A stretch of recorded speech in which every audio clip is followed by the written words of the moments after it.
A escrita como expressão. A disgrafia é um transtorno da expressão escrita, de base neurobiológica, que afeta a qualidade do traçado gráfico. Diferente da fala, a escrita não é natural. Ela exige uma orquestração entre o córtex motor, o cerebelo e áreas de processamento visual e espacial.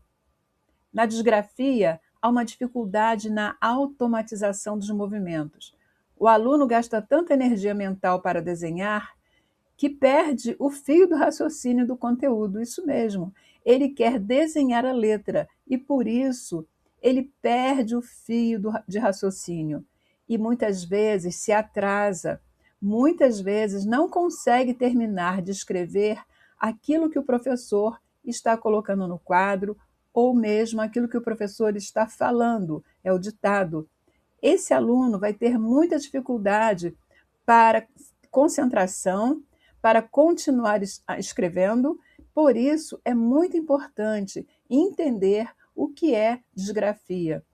Nesse vídeo, se você ficar até o final, você vai entender muito mais sobre disgrafia e como você pode ajudar o seu aluno em sala de aula ou o seu paciente em consultório. Eu sou Rosa Siqueira, especialista em desenvolvimento humano, especialista em educação. Vejamos agora os dois tipos principais. A disgrafia motora. A criança entende a letra, mas a mão não obedece. Então, vai existir um déficit na coordenação motora fina. Também a disgrafia perceptiva, que é a dificuldade em compreender a relação entre o som, imagem e o símbolo gráfico, resultando em letras amontoadas ou ilegíveis. Alguns sinais de alerta que precisamos observar, tanto na sala de aula quanto no nosso atendimento em consultório. A postura corporal inadequada e como a criança pega no lápis, se ela pega com muita força, isso vai trazer fadiga muscular. Letras com tamanhos desproporcionais e falta de espaçamento entre palavras. A lentidão excessiva também é um sinal de alerta. Lentidão excessiva ou recusa em atividades de escrita. Por que a criança vai se recusar? Porque ela sente que não será capaz de acompanhar aquela atividade.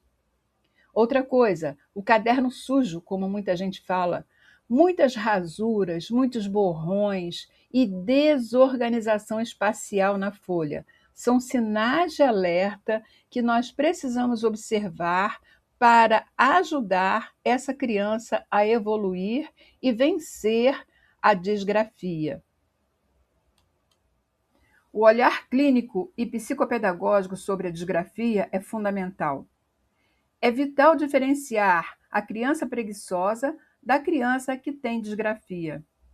Ela frequentemente sofre de baixa autoestima porque seu esforço monumental resulta em um trabalho esteticamente pobre e feio aos olhos do professor ou daquela pessoa, daquele familiar que está ali para auxiliar nas suas tarefas escolares. E muitas vezes essa criança recebe castigos, às vezes até severos, ou algumas restrições, mas ela não vai entender por quê, o que está acontecendo com ela. Por isso, esse olhar clínico é muito importante. Vejamos a seguir algumas estratégias de intervenção. Algumas estratégias importantes na intervenção. Escrever na areia, por exemplo, usar massinha ou letras de lixa para fixar o movimento no cérebro através do tato. Uso de adaptadores de lápis, folhas com linhas mais largas ou linhas coloridas para dar um limite visual. Outra coisa, a tecnologia também é uma estratégia muito importante. Em casos severos, permitir o uso de gravadores ou digitação para que o prejuízo motor não barre o desenvolvimento intelectual da criança ou do adolescente. Sugestão de exercício prático para os alunos, em sala de aula ou no seu consultório de atendimento. Peça à criança para que ela escreva uma frase curta, usando a mão não dominante. Se ela escreve com a mão esquerda, você vai pedir para ela escrever com a mão direita.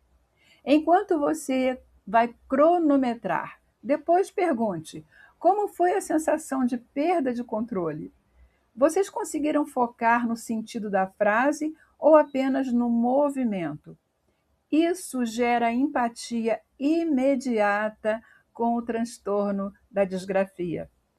E você vai se tornar uma pessoa fundamental no equilíbrio das emoções dessa criança.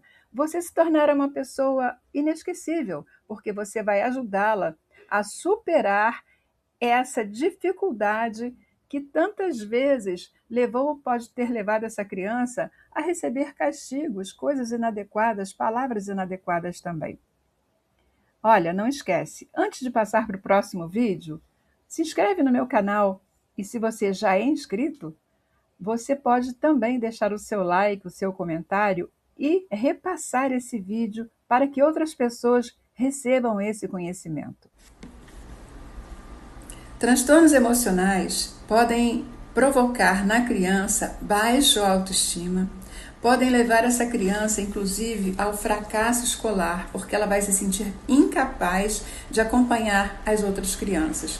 Transtornos emocionais, desequilíbrio emocional, isso pode interferir muito, porém essa criança precisa ser tratada, cuidada, com amor, com afeto e também com especialistas dentro da área que ela está apresentando. Eu sou Rose Siqueira, especialista em educação, especialista em desenvolvimento humano. E se você gostou desse vídeo, compartilha com outras pessoas, porque muitas pessoas não têm essas informações que eu apresento aqui. E essas informações são fundamentais para que uma criança tenha uma vida saudável e feliz, para que os pais, professores, também possam entender melhor essa criança.